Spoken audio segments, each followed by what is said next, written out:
who you are. Tell people about yourself, your work. What should we know? Well, I probably should say first and foremost, I am a daughter of Malcolm X and Dr. Ilyasah Shabazz.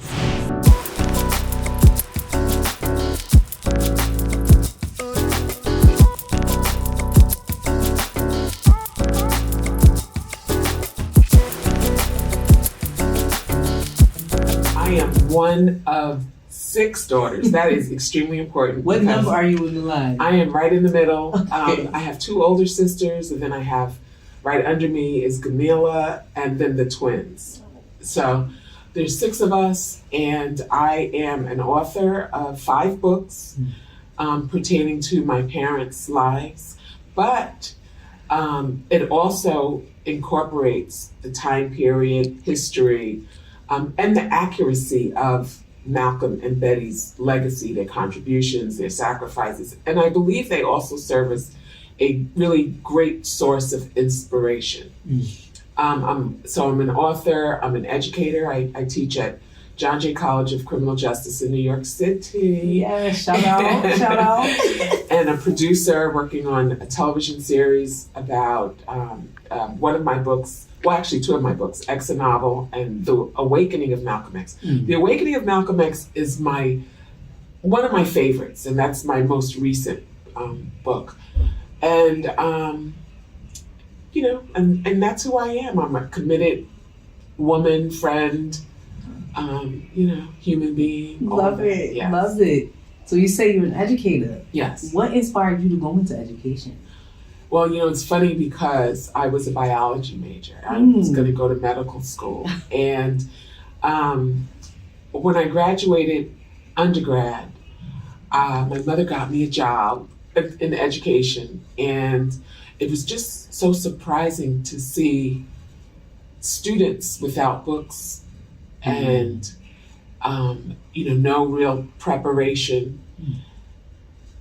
And also when I was in high school, I mentored at a group home and, noticed that the young people were like void of livelihood, of self-love, and then when I went to college, it was the same thing. I worked at a lockup facility, and it was, the same repeated, young people without an opportunity to know how great they were, to know that they were worthy of self-love, quality education, all those good things. And I just decided that I was going to use the model that my parents provided for their children, and I went into education. I love that. It's crazy how you saw similarities in a regular school building to what you did in a lockup facility. Just like this hopelessness. That's right. From young people. And that's odd. But again, when you think about it, like in the school to prison pipeline, which is why we continue to see this road of hopelessness of our young people. That's right. And so it's not a coincidence or a mistake, that young people were feeling the way they were, right? It's systemic. And so, of course, it speaks to the role of the community, the role of, whether we biologically birth the children, the young people or not. Yes. Say more when you say role of the community. Yeah, I think, when I look at my father's life, he grew up at the height of Jim Crow. It was, his father was killed much like the race massacres in Tulsa, Oklahoma, and Rosewood, Florida. It was the same time period. His father was landowner. He was self-sufficient. He had farming land. He was a minister. He was on the PTA, Parent Teachers Association. He was the president of the Industrial League. He was an active, responsible young man. Father, yes. And he was a chapter president of the Garvey movement. He was instrumental in getting Marcus Garvey out of prison by then President Coolidge. He made an appeal, wrote a letter as the president of the chapter, and he was released from prison. So when my when Malcolm's father was lynched because, being self-sufficient, being a powerful a black man. landowner, right? And then his mother was eventually committed to an institution Because they killed her spirit. her will. No, not because they killed her spirit. She was fine. She went to the families that raised her children who were also West Indian and said, if these people keep coming in and take me away for any reason, please make sure you raise my children and you make sure that they learn about these values, these Garvey values. She knew what was going down. Yeah, she knew that they were coming, they were swarming around. Intentional. Right. Got you. And so when they did that and then separated the children, because they were activists, they were Garveyites. Yes. And they took the land. After they got rid of the dad, they got rid of the mom, the children, just like the massacres. Yes. But there are so many families. There's so many people that fled lynching.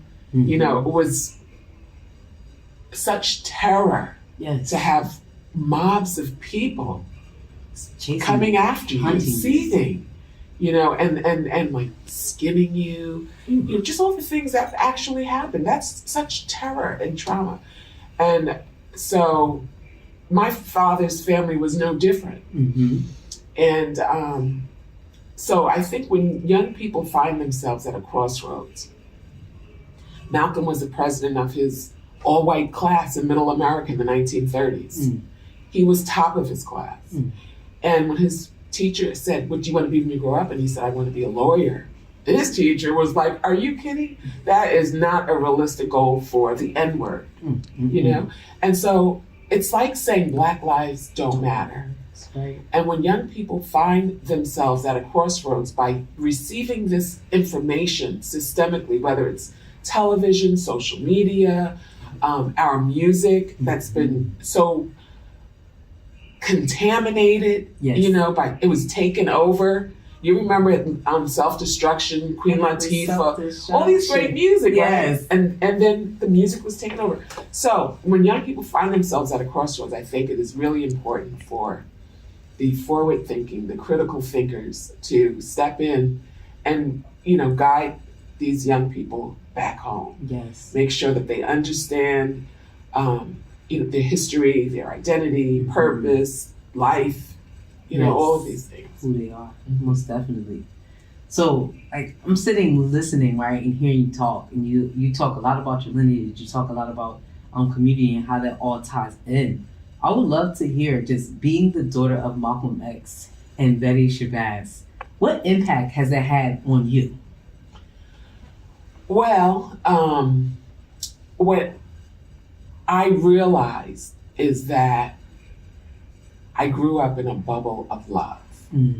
And it was a bubble because my mother, having witnessed her husband's assassination at a young age and having 4 babies and being pregnant with twins, and her home was firebombed, just all of these things. I just have been so inspired by her. And realizing that she never developed a victim complex and how important that is. Because I think we manifest, what we believe. Yes. And it's so easy when you think about all of the systemic challenges, the systemic trauma and terror. It made me appreciate my parents, the work that they did. But I think even more importantly, having those kind of role models were important. And I think had it not been for my mother's, never accepting no or I can't as an answer, raising 6 girls, the way that she did, going back to school and getting her PhD and safeguarding her husband's legacy so that his legacy could be realized by future generations. It was such an inspiration for me, and I knew had she not been the woman that she was, having witnessed all that she did, I would never be able to stand here or anywhere else and have a conversation and try to inspire and love our people, because the most important thing I think I got from my parents was self-love. Mm-hmm. Listening to you, it just makes me smile. And it makes me smile because what I think about is, this is your life, Ms. Shabazz, and we all sometimes have a window into your life. What other people say about your father, what other people say or how they portray, your parents. But this is your real life. This is your real life, and this is your lived experience. So to hear you talk about them, number one, it just humanizes them even more, right? So to be more connected to a person like you and to hear the stories, it humanizes them even more. But it also makes me super sad, but also leaves me very inspired. Sad on the one end, because for me, when you talk about your father's assassination, right, it's romanticized and sensationalized in a lot of ways. But when you're telling the picture from the other side of actually being there as a child, and your mother shielding you guys and being pregnant. So when you think about the person who had the gall to kill this man, literally just based upon his words, because Malcolm was out here preaching, but in front of his pregnant wife and all of his kids. I can't even describe the words and how that makes me feel.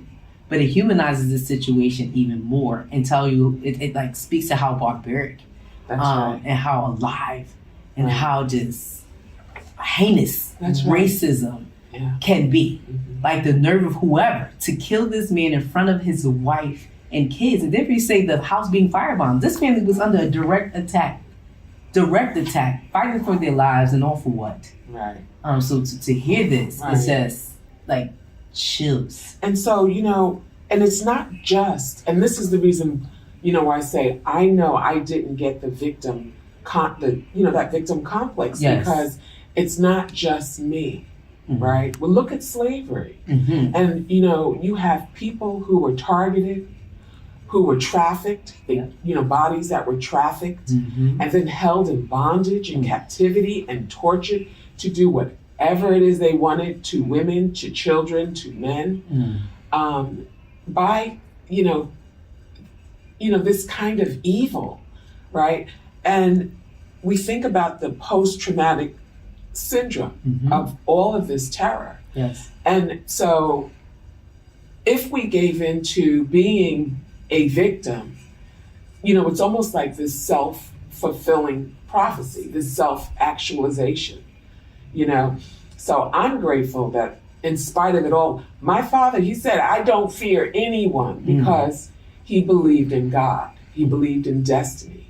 And, we're all ultimately going to pass away, right? So I think that we want to challenge any injustice, not just for ourselves, but, for anyone who's being improperly targeted and treated. You said something earlier today when you were talking, and it stuck in my mind. You talked about responsibility versus sacrifice. So when we think about the life and the legacy of your parents, one of the words that people would use is like, oh, that was such great sacrifice, right? Like at any turn, Malcolm speaking, knowing that people were after him, hunting him, the danger he was in, but your mom also supporting his work, knowing the danger that your family was in. So somebody would say that was great sacrifice. But based on what you said, you would say, oh no, that was actually the responsibility. Right. Can you talk about that? And the reason why is because in modern times, there's this debate over the injustices happening, right? And we talk about people who will go march and go fight, and it's a sacrifice to have to do that, right? Like, what are you risking by doing that?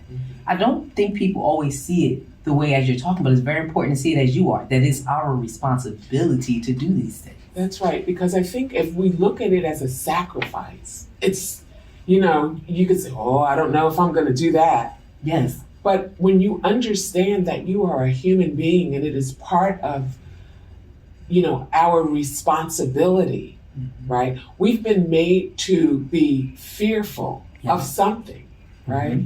Instead of fearful of God, right? Because at the end of the day, we are going to be judged by whatever it is we did or we didn't do. And what does it say about one's values who see someone dying and they just step over them and pretend like they don't see what's happening around them.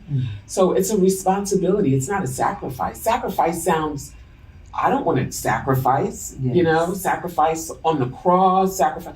I think it's our responsibility. If you believe in Jesus and his sacrifice, as they say on the cross, I would imagine him being responsible.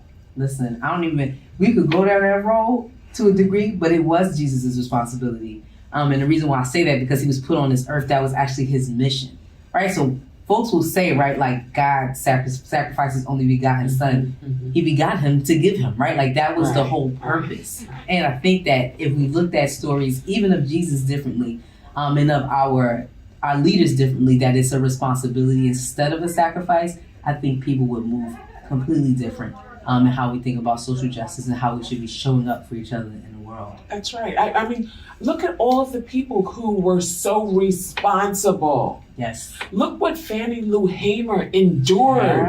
She got beat by the sheriff. I mean, beat to a pulp. So tired, she said her dress was lifting, but she had enough dignity to muster the strength to pull her dress down. Right. And what did the sheriff do? He pulled her dress above her head. And beat her some more. And so that, to me, is not so much of a sacrifice. I mean, I understand, but I think when we tell our young people that you have to sacrifice, it's like, well, why do I have to sacrifice? It's a part of our responsibility to make change. When we see wrong, we're not going to be fearful. We've been terrorized. Yes. My father came along and was like, wipe that fear away from you, because, when it was much like when young people were marching, demonstrating, protesting for integration, for quality education, all these things. My father came along and said, listen, we demand our human rights as your brother. Yes. We demand our human rights ordained by God. We are not asking. Right? It is our responsibility as human beings. Yes, this isn't something we should be begging for. Right. It is ours. And again, when you think about it in language, that's why language is so important. When you think about it in the ways that Brother Malcolm would talk about these things, asking for something means that, like, it's not mine. So I'm asking you for permission to have it. Right? Like, so I'm asking you for my dignity. I'm asking you for my human right. Can you please give us this? It's an inferiority complex. Yes. That you think that your brother can give you your humanity. Yes. When humanity is mine. Right. It's mine. Ordained by God. Ordained by God. And even the example that you give of fearing God, right? So folks are religious, and you think about what your fear is to God. When you know at the end of this life, because we all have to die, that's who you're going to answer to. People move like that every single day. You would, again, think completely different about how you're operating in this world. So to make a decision because you're fearful of someone else, I can't sacrifice that right now. So when you get up to where you're supposed to be, are you going to say to the Lord, I know you look back at that time, but I just couldn't give that. I just couldn't do that then. So who are you seeking to make mad, or who are you seeking to honor?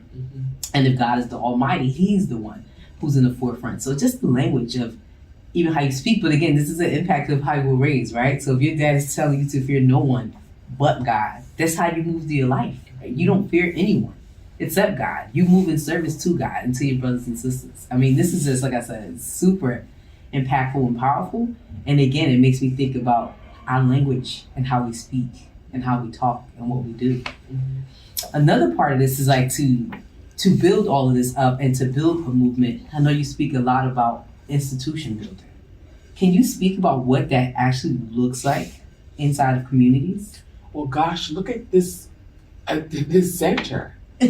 Black educators, what is it? Black male educators? It's the Center for Black Educator Development. I mean, I think that in itself is so indicative of how much we need community, how much we need organizations, belonging to a safe space where you can freely speak, where you can freely express yourself and do the work, the necessary work.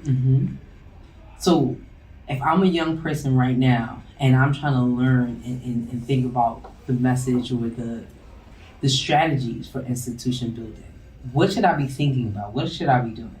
Well, I think that first you have to find like-minded people, right? You have to identify an organization, or identify groups, or create them yourselves, and then focus on things that you want to accomplish. Focus on the things that you want to share, that you need to discuss. I think strategizing is extremely important. Even when we look at marching, protesting, demonstrating. Yes. If we just jump up and go out and march, demonstrate, and protest, and we don't know what we're marching, demonstrating, and protesting about or what we want to accomplish, when it's all over, you go back home and you've accomplished nothing. Yes. So I'm glad that you make that point. We talk about that a lot here on the show because we talk about is what has happened is some of the performative nature of what protesting has become. So folks march sometimes just to be marching. And I'm not saying that you don't march, but it's a form of protest. It's a part of a larger strategy. And I think what's missing sometimes from the conversation when we talk about current organizers is what is the strategy? So we're going to march to do what? And if all we're doing is marching to bring awareness, what is the next step, right? So what's the action step from that? So even when we talk about the civil rights movement, they were extremely organized in what they were trying to do. They were definitely marching, but they were marching in strategic places. They were marching for strategic action, but they also had other actions tied to their movements. They had financial campaigns that they were doing, boycotts that they had attached to all of that. So it was an organized community of folks with set goals to be able to protest. They weren't just marching to march. And I think a lot of times we just get into this performative nature of we're going to march and we're going to demonstrate, but for what? Right. What is the end goal and what is the long game? Well, I think it's great, that people feel inspired and compassionate, wanting to do something. Mm-hmm. But I think it's also important to have these intergenerational discussions, Mm-hmm. right? So that the previous generation can tell the next generation, we need to make sure that there's a strategy. We need to make sure that we know what we're marching for, Mm-hmm. right? Because even with the civil rights movement, you have a bigger challenge, Mm-hmm. because there's no way that you had all that was accomplished during the civil rights movement, the Voters' Rights Act, Mm-hmm. and then you mean to tell me within 6 or 7 years, Nixon was announcing the war on drugs? So that's a problem, right? Yes. And he announced the war on drugs before the drugs were even in the community. Yes. Which means that it was a plan. So we have to be just as strategic and right. organized. But we won't know that if we don't have a previous generation or, that if we're not more organized. Yes. I love Michael Jackson. Right. Yes. And he talked about the man in the mirror. Yes. And one of the things when I was in college, people used to chase me, oh, you're Malcolm X's daughter. So I was like, oh my gosh, what is going on? So I called my eldest sister and I was like, who am I supposed to be? What am I supposed to do? Mm. And she said, you don't have to pass a test to be Malcolm X's daughter. You already are. You are, yeah. And so, it's like,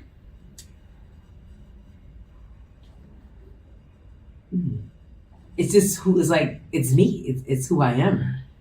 It's just a way of, your existence. Yes. Right? Do you feel like people, because that's a good point too, it's just so you don't have to pass the test, but do you feel like people place specific expectations on you because you are his daughter? So when I say the man in the mirror, it's if you can look at in a mirror and like who you are, yes, and have a relationship, with our Creator, then I think that's all that matters at the end of the day, mm-hmm. rather than focus on, oh, someone doesn't like you, someone thinks, at the end of the day, it really doesn't matter, right? Yes. Because whoever didn't like you when you were 15 doesn't matter when you're 20. Mm-hmm. But if you give it all of this attention at 15, then, you prevent yourself from living, mm-hmm. right? It's like finding your voice, right? It's all of these things that I experienced myself as a young person. At first, being, thinking about the expectations that people had was Yes. overwhelming. Mhm. But I got over it. Because basically, when my sister said you don't have to pass a test to be Malcolm's, or you already are, it was like God is the judge. Yes. So whoever you are is fine, Mhm. right? As long as you can look in the mirror and know that you are being responsible and accountable according to God's laws. I love that. I love that. So I said earlier, language is super important. When you were speaking earlier today, you used a phrase that like just rang out to me, and I would love to talk more about it. You said community sovereignty. Can you talk about when you spoke, like what do you mean when you say community sovereignty? Well, I think, my father often talked about, the self-sustaining community, so that we're not always dependent and always looking for a hand and always looking for help. And even when we look at, what happened in South Africa with apartheid, and Nelson Mandela and, the ANC, African National Congress, focusing on voting rights, that they forgot about, or not that they forgot, but they were, so much trauma and terror, Yes. right, that they knew of the importance of the vote. And one of the things that we discovered after the fact is that, there was no financial sovereignty. There was no, there was no way for them to be self-sustaining. They were still dependent on, the government. And so it's, understanding sovereignty, the necessity of sovereignty. Yes, like your own ownership, your own power. So then the follow-up question I had that rang in my head was, do you think integration makes us dependent? I don't think it's that integration makes us dependent. I think our education curriculum breeds this, false narrative, of superiority and inferiority. And, I mentioned, if we know that Africa is the source of humanity, right? Architects, scientists have discovered, they've documented that life began in Africa, that thriving civilizations were there in Africa before they were anywhere else, and that the people migrated across the earth and birthed new civilizations, right? And so if the information about these great kingdoms that existed in Mali, with these scholars who conferred degrees to citizens of the world, right? With books, the kingdoms in Ethiopia with Queen of Sheba, with Christianity, right? With Moses, all of this information of gold, of brass, Benin, all of these, this thriving civilizations at its peak, scholars, scientists, all of what we know has, what existed. So if we make sure that our children, not just our children, all children, black, white, red, yellow, green, purple, that the truth of the foundation of humanity was inclusive in our education curriculum, just as these stories of ancient Greece and Rome, then, we'd have a better respect for ourselves and love for ourselves as well as for others. So I think the thoughts that I ring with, and I always have these discussions in my head after listening to Brother Malcolm's speech or reading something that he wrote, and not the mainstream stuff, right? Like stuff that you find that Brother Malcolm wrote, and it wasn't adulterated with other people's opinions. But it always makes me think of, to achieve, ultimate sovereignty, or to achieve working on institution building, then do you have to be separatists? Meaning, do we have to build our own institutions so we can tell our own stories? Because does it always leave us in a position fighting for our information to be integrated into somebody else's story? But, again, it's being responsible. right? And making sure that the education curriculum is accurate. Making sure that the information of our ancestors is included. Yes. Because if we don't do it, no one else is. Correct. And whether we're doing it for just our children, I think it's also important that everyone knows because it's truthful. Yes. It's super important. Because I think other people make sure that their information is there. They make sure their information is there, but then on the opposite side, they make sure for sure that our information is completely. Or they take our information for their own. Yes. Right? But we need to say, wait a minute, even like when we think about slavery, for a long time, you're thinking that our history began enslaved, yes. right? But even if that were the case, which we know is not, yes, the story had been that they were lazy, shiftless slaves. Yes. And that's it.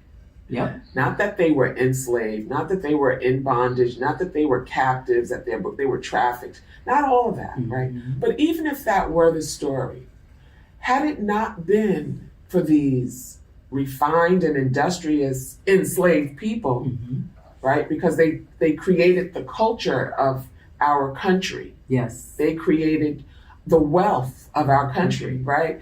They turned this country into a land of milk and honey. Yes. Had it not been for our enslaved ancestors, no one would have the opportunity today to call the United States of America their home. Yes. So if we tell the story ourselves as responsible, not sacrificial, but as responsible human beings, if we tell the story accurately, then, it's included. And I think that, we allow the next generation to feel inspired, empowered, and committed to being responsible. Yes. And I love that you use the word responsibility, because that just makes me feel like in all that we're doing and the work that we're doing, as long as that stays at the forefront, that kind of like checks you, right? Like, be responsible with the information. Be responsible with how we're caring for our young people. Just be responsible in that.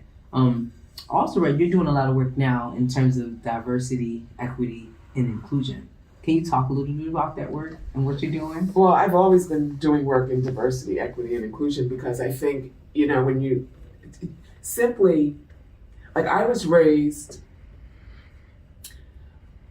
believing in, or I should say that we were brothers and sisters under the fatherhood of God, right? That's diversity, that's equity, that's inclusion. Yes. And I am so grateful that I grew up having the opportunity to know that I was worthy as a woman, worthy as a person of the African diaspora, as a Black indigenous person of color, right? From a first world nation, not a third world. I never saw myself as a minority. I saw myself as a global citizen. So all of these things were taught to me when I was a child, or the art, the things in our home was indicative of, saying that you are great, you are, all these wonderful things. So I never, I didn't grow up, with this sense of inferiority and all this stuff. So diversity, equity, inclusion simply meant that, we come from a place, of such diversity, right?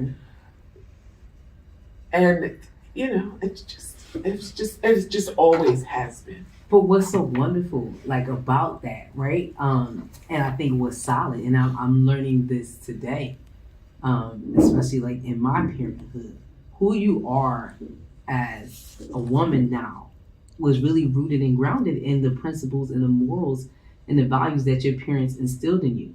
So it's almost like when people say certain things to you, it's foreign, because you're like, this is who I am. Like, I don't even know how to answer that question. And not because I don't know. I don't know that way of being. I was taught different. I was brought up different, which means in the world you acted different. You don't have a sense of inferiority. You don't question who you are in the world. You don't question how you should be or who you are to people. Or sometimes I like to talk to my mentor, Dr. Greg Carr, about the ways of being and the ways of knowing. You had that all instilled in you, so you walk with a certain level of, I don't even want to call it confidence, because it's just who you are.